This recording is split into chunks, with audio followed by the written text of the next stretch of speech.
కవిత మాట్లాడుతున్నారు, ఇప్పుడు అలా చూద్దాం. కార్యక్రమం చేస్తే బాగుంటుందని చెప్పి మొదలు పెట్టినాం తప్పితే ఇంకోటి లేదు. పైగా చాలా మంది 8 ఏళ్లలో మీరు గమనించినట్టయితే బిల్లు రావాలని అంటున్నారు, కానీ ఒక ప్రదర్శన కానీ ధర్నా కానీ లేకపోతే ఇంకొక విధమైనటువంటి కార్యక్రమం ఎక్కడ కూడా దేశవ్యాప్తంగా చేసినట్టు మా దృష్టిలో లేదు. కాబట్టి ఒక మంచి మెసేజ్ ఓరియంటెడ్ ప్రోగ్రామ్ చేయాలి. భారత జాగృతిని దేశానికి ఇంట్రడ్యూస్ చేసేటటువంటి సందర్భంలో మహిళల పట్ల మాకున్న చిత్తశుద్ధిని ప్రదర్శించాలని చెప్పి ఈ కార్యక్రమాన్ని పెట్టుకోవడం జరిగింది.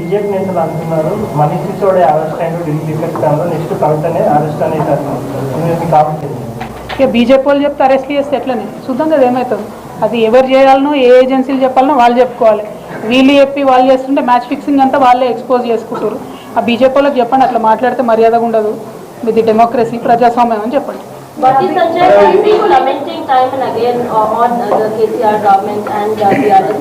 Yesterday, Dave Petre as well, he said that we'll bring about UP like bulldozer Raj here in Telangana for stopping crimes against women and protecting Telangana against KCR. Earlier on, he spoken that we wipe out Nizam's culture from Telangana. How do you see these kind of statements? Why are we even taking Bandi Sanjay seriously? First point.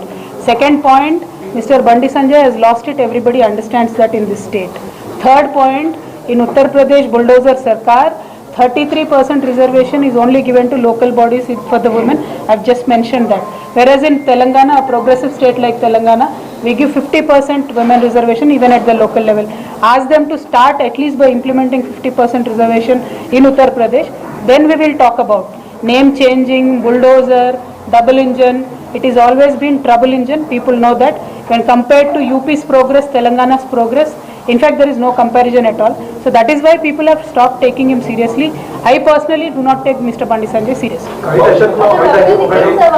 आपने जैसे कहा कि उत्तर प्रदेश में अब bulldozer की सरकार या महिलाओं के आरक्षण की बात करते हैं, तो हम अगर यहाँ पर देखते हैं चाहे मंत्रिमंडल की बात की जाए या फिर विधायकों की बात की जाए, तो बीआरएस की तरफ से भी बहुत ज्यादा रिप्रेजेंटेशन जो है महिलाओं का नहीं दिखता. पहली बार में भी ये सुनने में आया था, अब आपके दूसरा जो टर्म है उसमें भी ये दिख रहा है. तो आप क्या कहना चाहेंगे कि क्या ये पार्टी का भी, क्योंकि आप केसीआर की बेटी है, तो आपको क्या लगता है कि क्या आगे बढ़ना चाहिए ताकि पार्टी की, आपकी खुद की पार्टी के अंदर जो है इसको मजबूती मिले आपकी बात? Same question.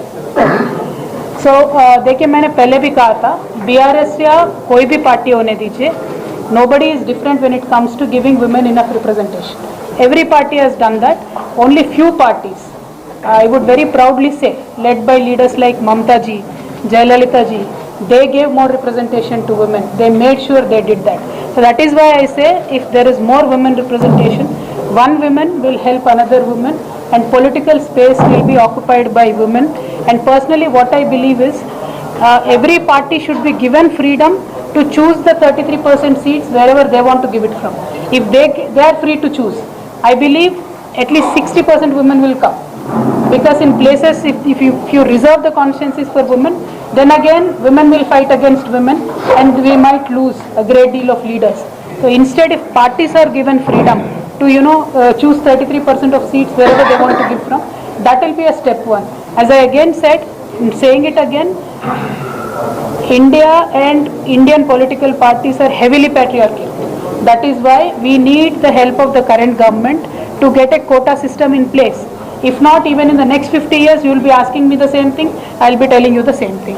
So there has to be a monumental change that can only happen with the help of the central government.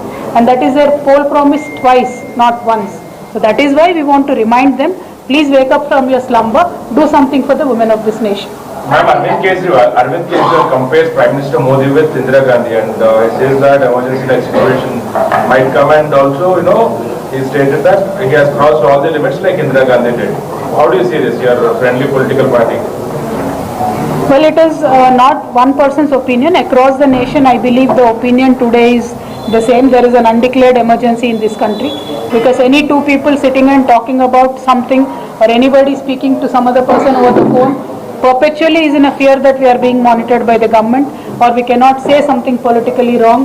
You will be called anti-national, you will be called Naxalite. So that fear is constantly there among the citizens, which is unfortunate and which is reflecting in various international indices as well. So whatever we hoped that this particular government